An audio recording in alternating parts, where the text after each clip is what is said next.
Hi, I'm Michelle Lundeen, and this is Emily Newton. Yeah. Emily is a pastor at Cambridge Lutheran.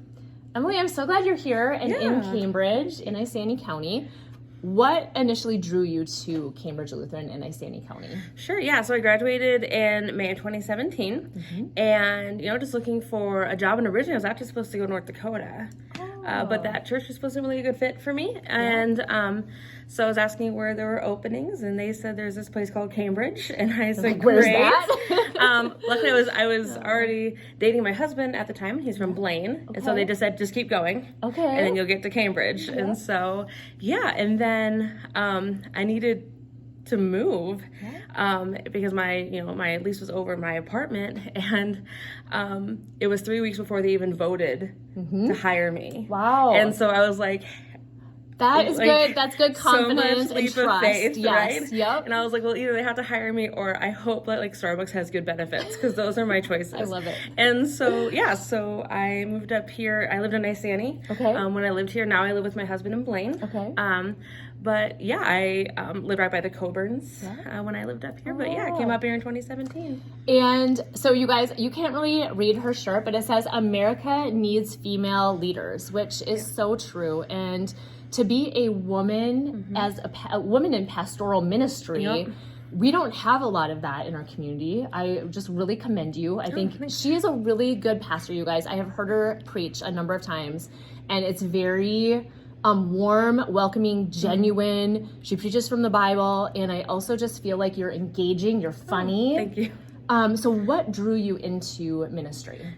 So growing up, we always went to church, baptized, confirmed, first communion. In fact, I got married and ordained in the same exact sanctuary that all that happened in. Wow. So church has always been a really big part of my life. And then my first day of college, I was in a classroom, and there was a gentleman kind of sharing about some of his past and his addictions and some involvement in some gang activity growing up and things.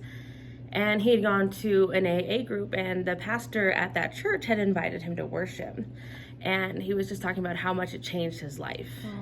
And I was like, man, if that's the change that it makes, and I'd had it my entire life, so I didn't know the change really. And so I was like, I need to be a part of whatever that invitation looks like. I love that. So you felt this, and I know, in the ministry too, you call it a call. You felt this call on your life to become a pastor. Yeah. How old were you when you did this? 18th birthday. 18 years old. That's amazing. Yeah. Wow. Okay. And what is something, as you're in ministry, is there something that has stood out to you that has been just a really positive, either interaction that you've had with someone, or just something that you have felt within the church here that has, that you can think of just off the top of your head? I know it's kind of putting you on the spot. I'm trying to figure out which one. That's the hard part, right? And I think, I think back to, when we were all separated at home. Yeah. And, there was just this, we called it the term doom scrolling, right, on the internet, and just looking up and finding all these really heartbreaking and terrible things. But then when you see the people come together, and so I know that you've been to our outdoor worship service, and that is, I think, one of our best, experiences of just our entire community coming together and sitting in the sunshine and singing about Jesus and hearing about Jesus, and to the point where the neighbors can hear us. I love it. And people come out of their doors, what's going on? And just that community and the smile and the greeting one another, and just the genuine care for each other that happens on the other side of those things. So we talk about that a lot in just different circles of how much relationship and community is just so important, especially after going through COVID, and also just going through different tragedies and things that have happened in our community. And have you seen just the way the community has been rallying around just people in general too? So back to COVID, we realized pretty quickly that there's going to be this gap and where people's needs aren't being met. And so we were actually pretty quick to put together this team called the God Squad, where it was kind of a pool of people who were basically hey, if someone needs a grocery store run, if someone needs driven somewhere, the people who can't leave their homes, maybe they're in that category of needing to stay home, how can we serve those people? And then that same group of people, we divvied up the entire church list, so everybody got a phone call. A couple of times, just to say, like, hey, how is it going? What can we pray for you? Connection and that reaching out. Like, you're not alone. It's a two-way street. Call me if you need something. And so that kind of thing was really, really powerful in the midst of all of that. I love it. And then right as we came back, this past fall, I want to say was kind of our real first fall back. Right? It was like the first time everything felt more normal.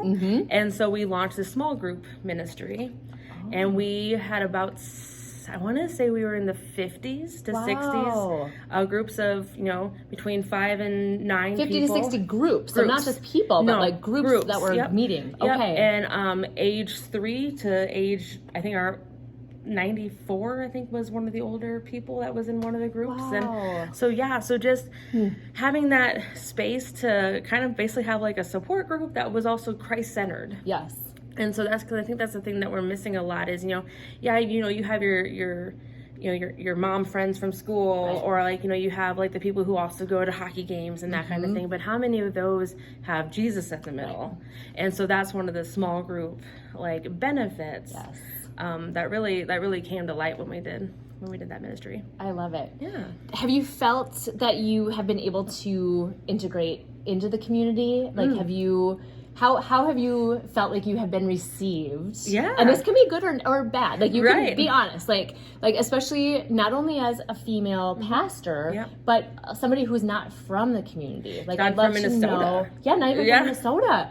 Yeah, I would love to know just what your perspective has been. Yes. So, and actually I am from Iowa, but I grew up in a big city in Iowa, from Davenport, and as part of the Quad Cities, like 380,000 people. Wow. And so, and then I lived in the Twin Cities, and so, coming to a small town, like it was a new experience, and it was a culture adjustment.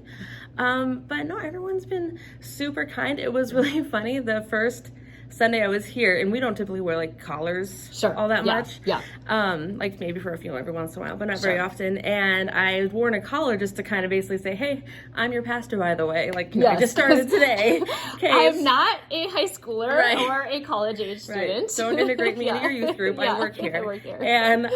And so I totally forgot that I even had it on, and I ran to Target right after church. I was leaving, and this little girl like kind of points at me and says to her mom, I thought only boys were pastors. And I would love to say that the story goes a better direction, but I overhear the mom say, real ones.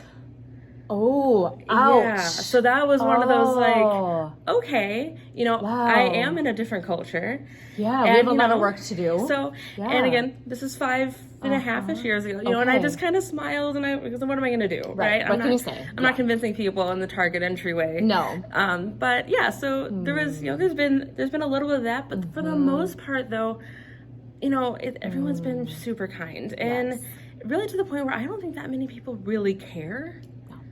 And it's the ones that do tend to speak kind of loudly. That's all. I think that the people they care in the fact that you are investing in them, that you're genuine, that you're kind, that you're in relationship with them, that you're wanting to get to know people. And I feel like you do that. I mean, I don't even attend this church, and I feel a connection with you from being at church a couple times. And I feel like you have a way of drawing people to you. So I think that's really positive. If people wanted to reach out, can they reach you on social media or? Yeah, so Facebook, Emily E.M. Newton. And then, obviously Cambridge Lutheran has a Facebook page. We have an Instagram. On Instagram, I think I'm like Rev M or something like that. I don't know. Reverend. Right. I like that. And then, but I also have a daily Devo that goes out that people can subscribe to. That's cool. So you can reach that by going to tinyurl /centered Devo, because it's called centered, because the idea is that you wake up every morning centered I like that. in the Word, and it's usually no more than a 5-minute read. So, and is it a video? Are you reading it, or is it? No, it's a written one. Okay. Yeah. Okay. So, and there's been some ideas of maybe exploring what a video one would be. So it's you can listen to it while you're getting ready or whatever in the morning. So still exploring new options. Yeah. But yeah. Well, thank you. Thanks for being a part of our community. Thanks for taking a Absolutely. couple minutes with us here. Yeah. And I appreciate it. Absolutely. So, okay. Thank you. Thanks.